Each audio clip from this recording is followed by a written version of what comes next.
Hello student, कैसे हैं आप सभी लोग। आई होप आप सब लोग अच्छे होंगे। आज हम लोग क्लास एर्थ की इंग्लिश रीडर पढ़ेंगे, लेसन 12 यानी कि कक्षा 8 और पाठ 12। लेसन का नाम क्या है? 3 क्वेश्चंस, यानी कि 3 क्वेश्चन, 3 प्रश्न कह सकते हैं।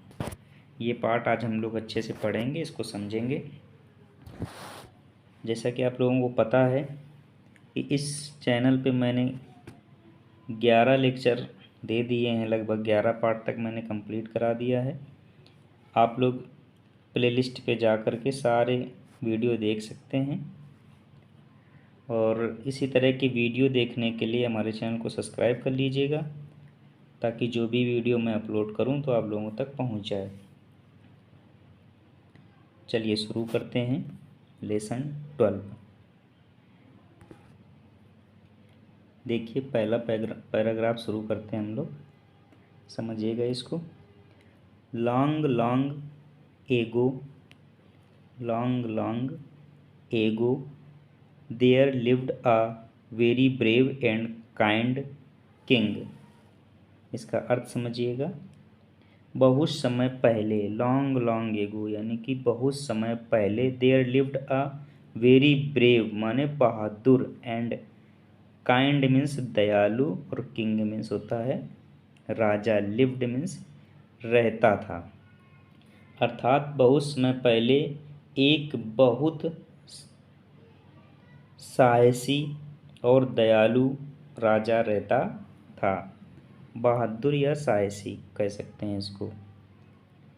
ही wanted to serve his people well. He wanted to serve his people well, अर्थात वह अपने लोगों की अच्छे से सेवा करना चाहता था।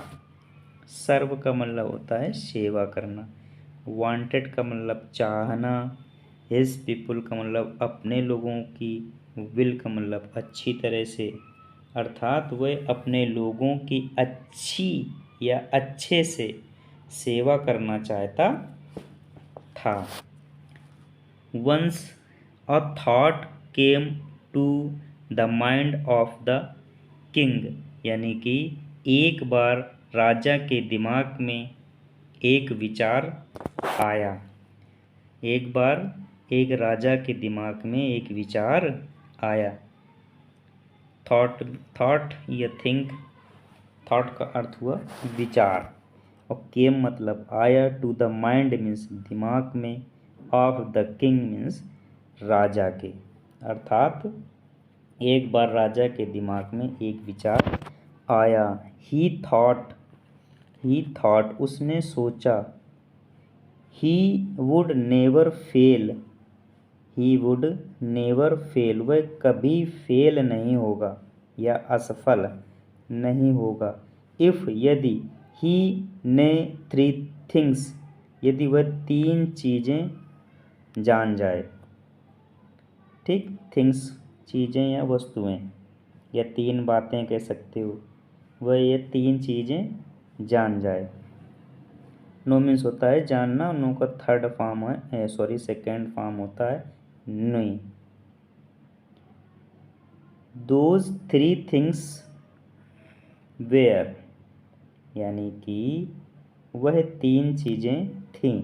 कौन कौन सी हैं 3 वो देख लीजिएगा।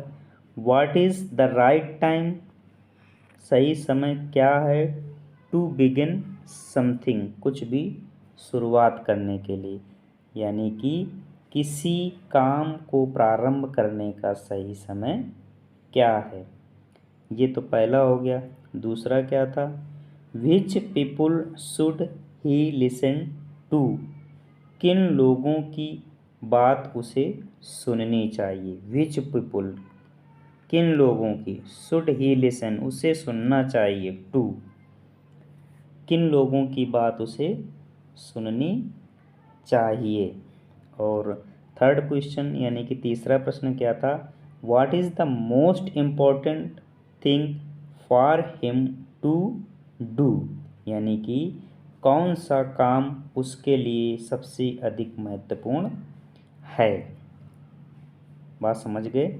इम्पोर्टेंट मीन्स होता है महत्वपूर्ण, थिंक काम कह सकते हैं यहाँ पर, फॉर हिम उसके लिए, टू डू करने के लिए। ठीक है, तो तीसरा क्वेश्चन का ये हो गया कि कौन सा काम उसके लिए सबसे अधिक महत्वपूर्ण है। आई होप यहाँ तक आप लोग समझ गए होंगे। चलिए सेकेंड पैराग्राफ पे चलते हैं अब। द किंग देयर फॉर, राजा ने इसलिए, देयर फॉर का मतलब इसलिए, सेंड मैसेंजर्स माने संदेश वाहक जो संदेश पहुंचाते हैं, थ्रू आउट हिज किंगडम यानी कि अपने पूरे राज्य में, किंगडम मीन्स होता है राज्य, अर्थात यहीं तक इसका अर्थ बताएंगे, कामा जहाँ तक लगा हुआ है। इसलिए राजा ने अपने पूरे राज्य में संदेशवाहक भेजे, promising a large sum of money to anyone who would answer these 3 questions. समझिएगा क्या कह रहा है। कह रहा है यहीं से पूरा यहाँ तक हम लोग देख लेते हैं एक साथ में।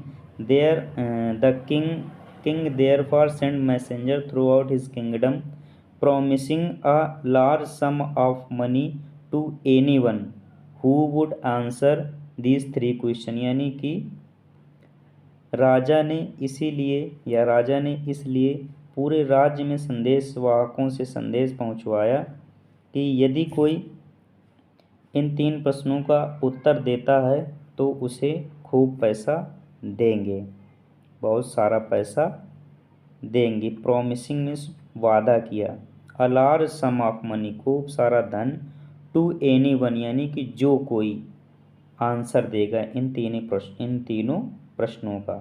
अर्थात इसलिए राजा ने अपने पूरे राज्य में संदेशवाहक भेजे और बहुत सारा धन उसे देने का वादा किया जो इन 3 प्रश्नों का उत्तर देगा। ठीक है, आगे चलते हैं। मैनी लर्नड यानी कि विद्वान, many learned man came to the king but all with different answer. अर्थात राजा के पास कई विद्वान आदमी आए परंतु अलग अलग उत्तरों के साथ, यानी कि सबके डिफरेंट आंसर थे, अलग अलग उत्तर थे।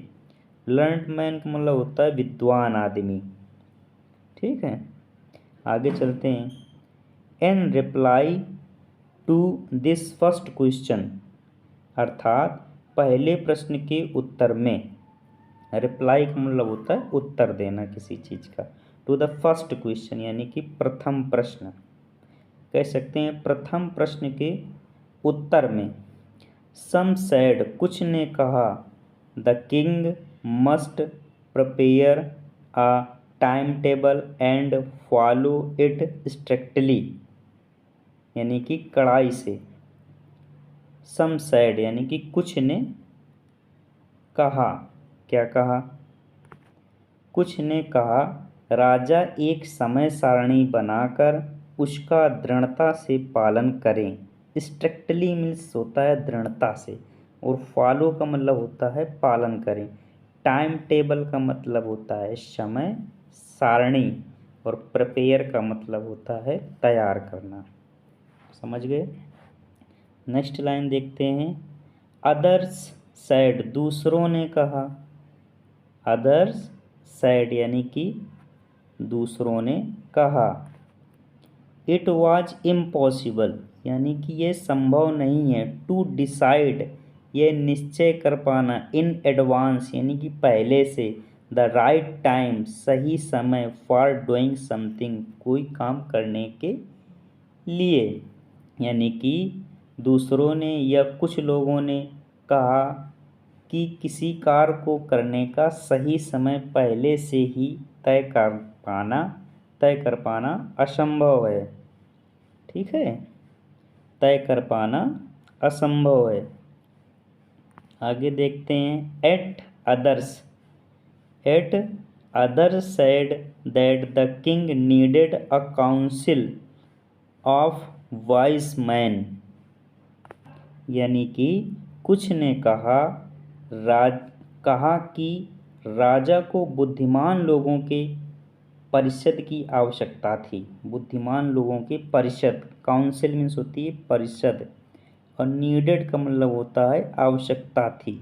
वाइज मैन का मतलब बुद्धिमान लोगों की। समझ गए? कुछ ने कहा कि राजा को बुद्धिमान लोगों के परिषद की आवश्यकता थी। Who would help him act at proper time? Who would help him? जो उसकी मदद कर सकें। हिम एक्ट कार्य करने में, एट प्रॉपर टाइम सही समय पर। यहाँ तक समझ में आ गया होगा आप लोगों को। इसका पूरा अर्थ कहो तो बता देंगे और फिर से, जो सही समय पर कार्य करने के लिए उसकी मदद कर सकें। यानी कि कुछ ने कहा कि राजा को बुद्धिमान लोगों के परिषद की आवश्यकता थी जो सही समय पर कार्य करने के लिए उसकी मदद कर सकें या करें। नेक्स्ट लाइन देख लेते हैं। सम अदर्स सेड, और कुछ ने कहा ओनली मैजिशियन मतलब कि जादूगर could look into the future and tell the right time for an action. कुछ लोगों ने कहा, क्या कहा? कुछ ने कहा कि केवल जादूगर ही भविष्य देख सकते हैं और किसी कार्य को करने का उचित या सही समय बता सकते हैं।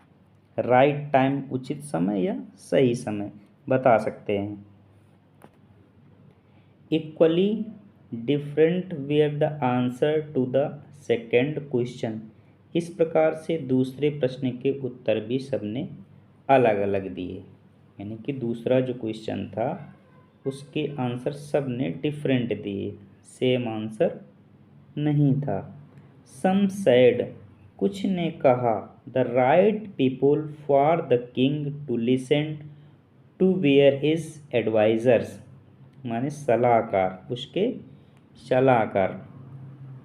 कुछ ने कहा राजा को जिन सही लोगों की सुननी चाहिए वे हैं उसके सलाहकार।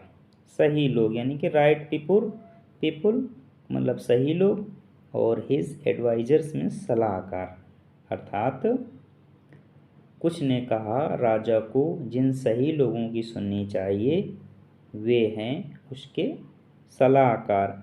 Others said that his soldiers were the most important to him. Soldiers means होता है सैनिक, और मोस्ट इम्पोर्टेंट का मतलब होता है महत्वपूर्ण, टू हिम का मतलब उसके लिए।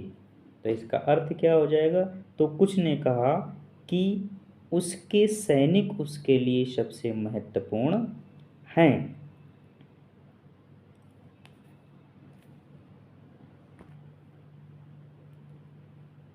To the third question, some said the most important thing was science. To the third question यानी कि तीसरे प्रश्न के उत्तर में कुछ ने कहा कि सबसे महत्वपूर्ण चीज विज्ञान है। Most important thing was science. Science का मतलब विज्ञान। अदर्स साइड, कुछ ने कहा इट वाज वाफेयर। इसको वाफेयर पढ़ते हैं। इसका अर्थ, इसका मतलब मीनिंग होती है युद्ध के तरीके। वाफेयर पढ़ते हैं, वारफेयर भी कुछ लोग पढ़ते हैं लेकिन उसको वाफेयर पढ़ेंगे। Still others said it was religious worship. यानी कि तो कुछ ने कहा कि वह युद्ध नीति है, जबकि कुछ ने कहा कि वह धार्मिक पूजा है। रिलीजियस का मतलब धार्मिक और वर्शिप का मतलब पूजा। The king was not satisfied, यानी कि संतुष्ट नहीं हुआ with any of these answers. यानी कि राजा किसी भी उत्तर से संतुष्ट नहीं हुआ। राजा किसी भी उत्तर से संतुष्ट नहीं हुआ, सो इसलिए he decided to seek the advice of a renowned. Renowned means होता है प्रसिद्ध। हरमित, हरमित मीन्स होता है सन्यासी। रिनाउंड हरमित यानी कि प्रसिद्ध सन्यासी। इसलिए उसने निर्णय लिया कि वह इस बारे में एक प्रसिद्ध साधु या सन्यासी से सलाह लेगा। समझिए, राजा इन आंसरों से संतुष्ट नहीं हुआ, इसलिए उसने एक अच्छे या साधु संत से सलाह लेने का निश्चय लिया। डिसाइड का मतलब होता है निश्चय करना। The hermit lived in a wood, wood का मतलब जंगल, यानी कि सन्यासी जंगल में रहता था। Which he never lift, which he never lift, lifting मतलब होता है छोड़ना, यानी कि सन्यासी या साधु एक जंगल में रहता था जिसे उसने कभी नहीं छोड़ा। आगे देखिए, ही ओनली मेट कॉमन पीपुल, ही ओनली मेट कॉमन पीपुल, वह सिर्फ साधारण लोगों से ही मिलता था। सो इसलिए the king put on simple clothes, यानी कि इसलिए राजा ने सादे कपड़े पहने। He lift his horse with his bodyguard and went alone to see the Harmeet.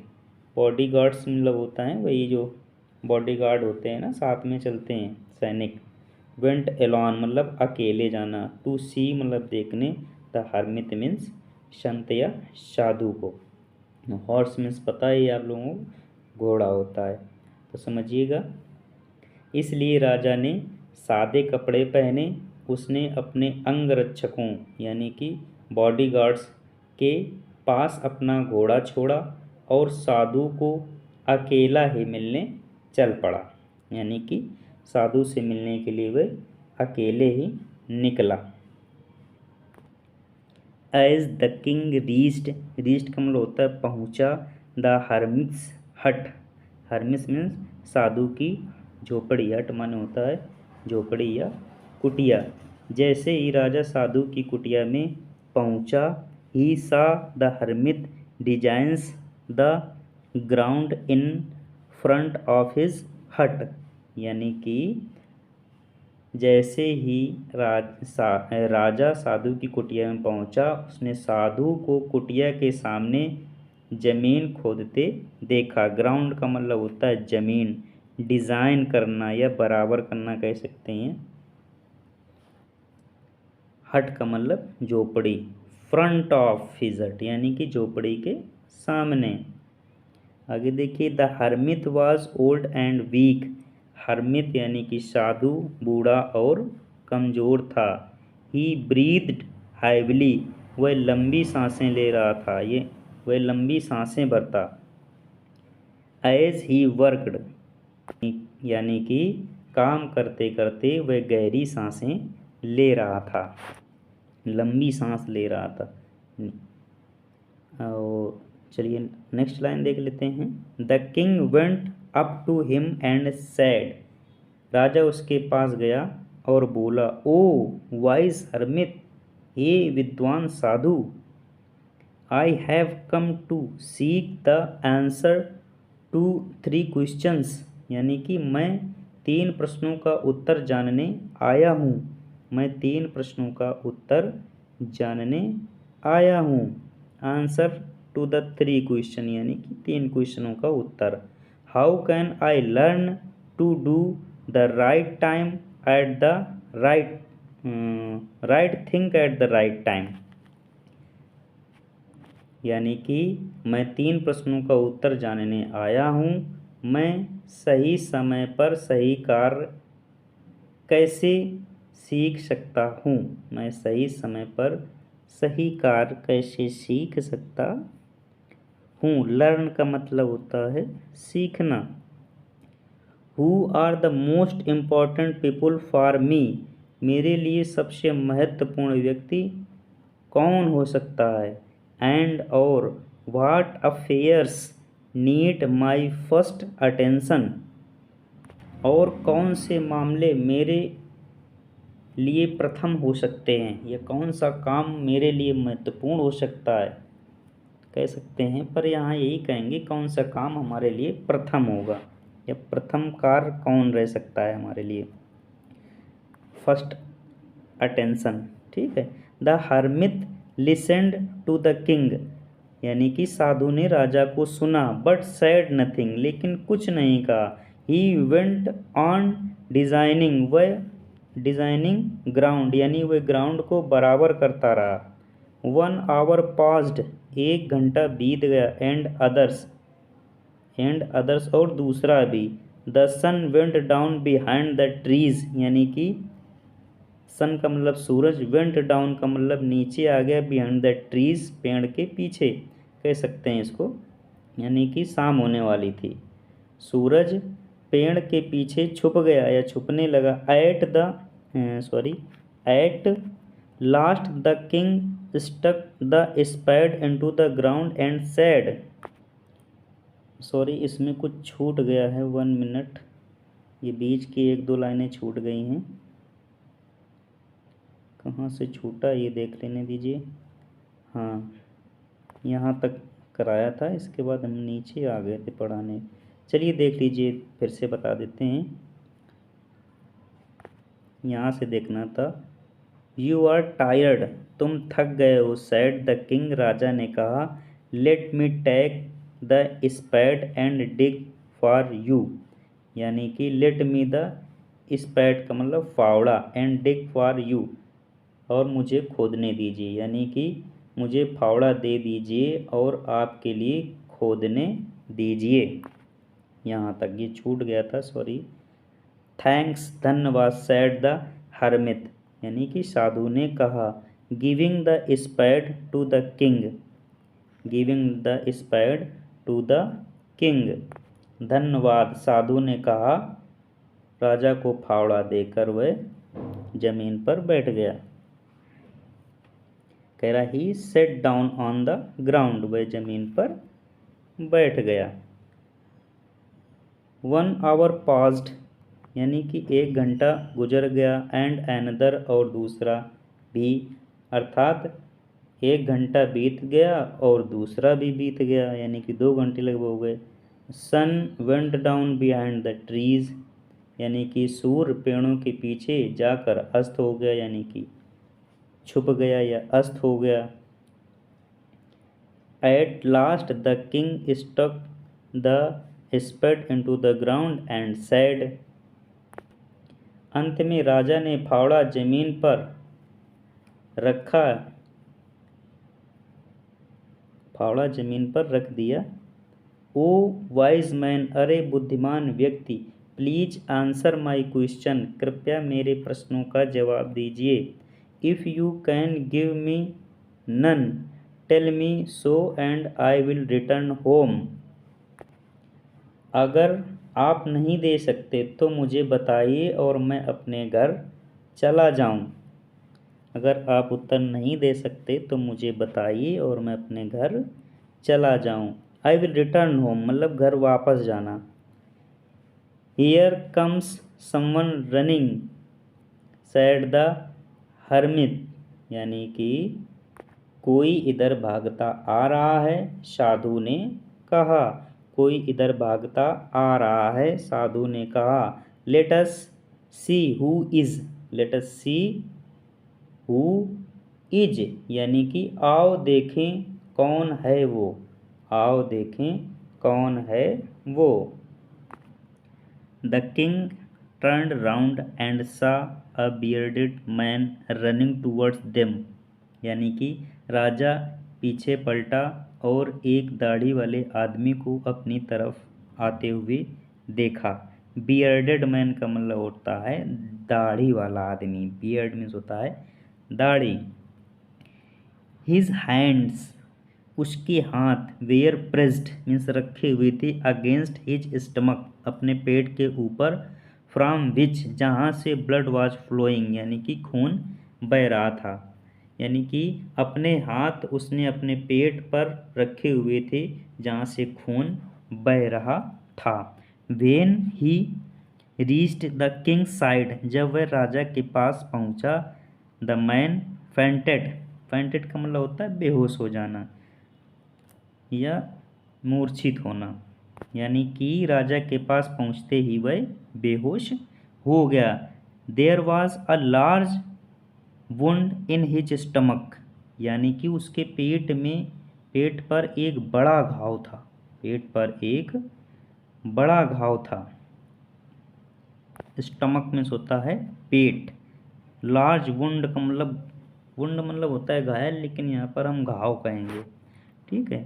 The king washed and bandage it with his handkerchief and rebandage it until the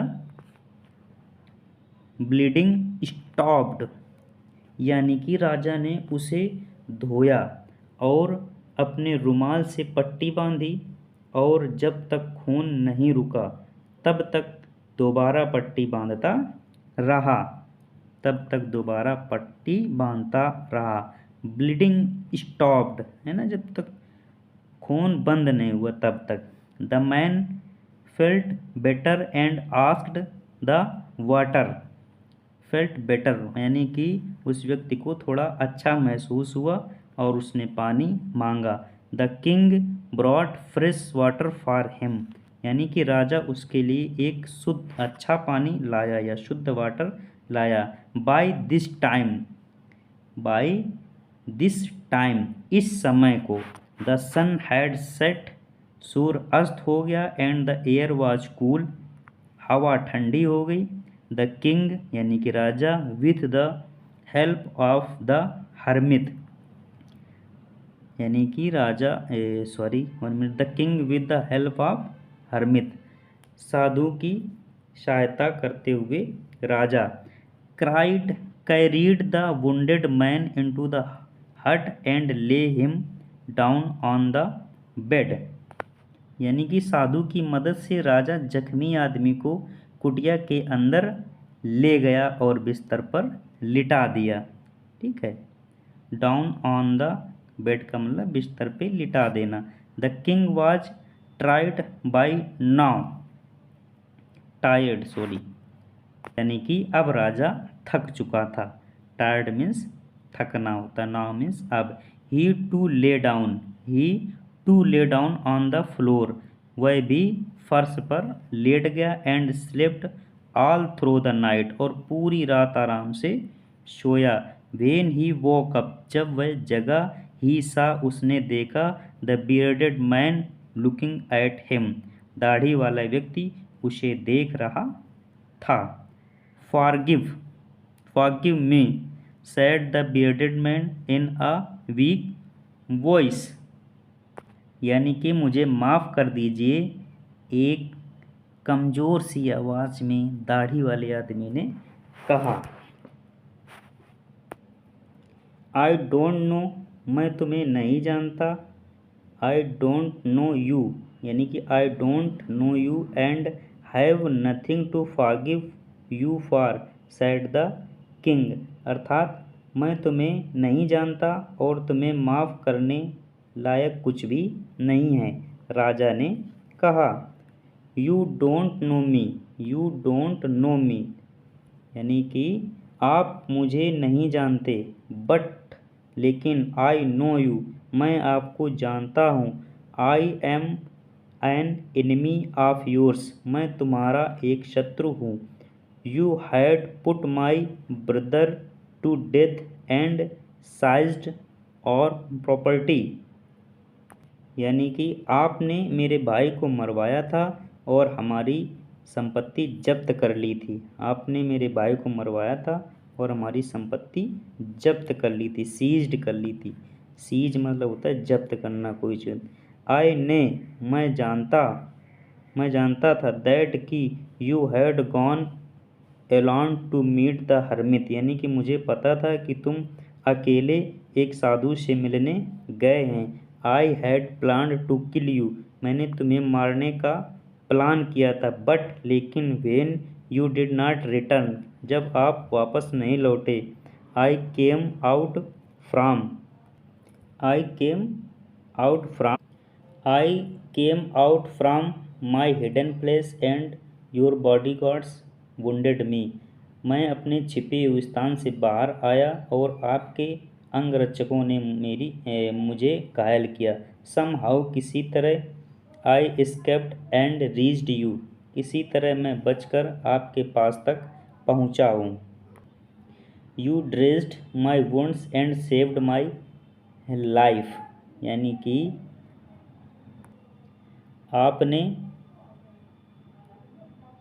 आपने मेरे घाव पर पट्टी बांधी और मेरा जीवन बचाया है। आपने मेरे घाव पर पट्टी बांधी और मेरा जीवन बचाया है। नाउ, अब, इफ़ आई लिव, यदि मैं जिंदा रहा, I will serve you as your most faithful servant, यानी कि अब यदि मैं जीवित रहा, मैं आपकी सेवा आपके सबसे विश्वसनीय दास के रूप में करूँगा। फॉरगिव मी, मुझे माफ़ कीजिएगा। The king was happy to have won मतलब होता है जीतना, over his enemy so easily, यानी कि अपने शत्रु पर इतनी आसानी से विजय पाने के लिए वह बहुत प्रसन्न हुआ, या विजय पाकर वह बहुत खुश हुआ।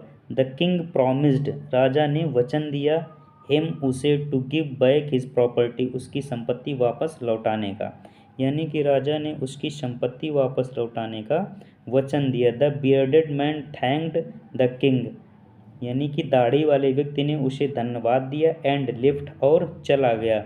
Before leaving the king wanted to meet the hermit, यानी कि जाने से पहले वह साधु से मिलना चाहता था।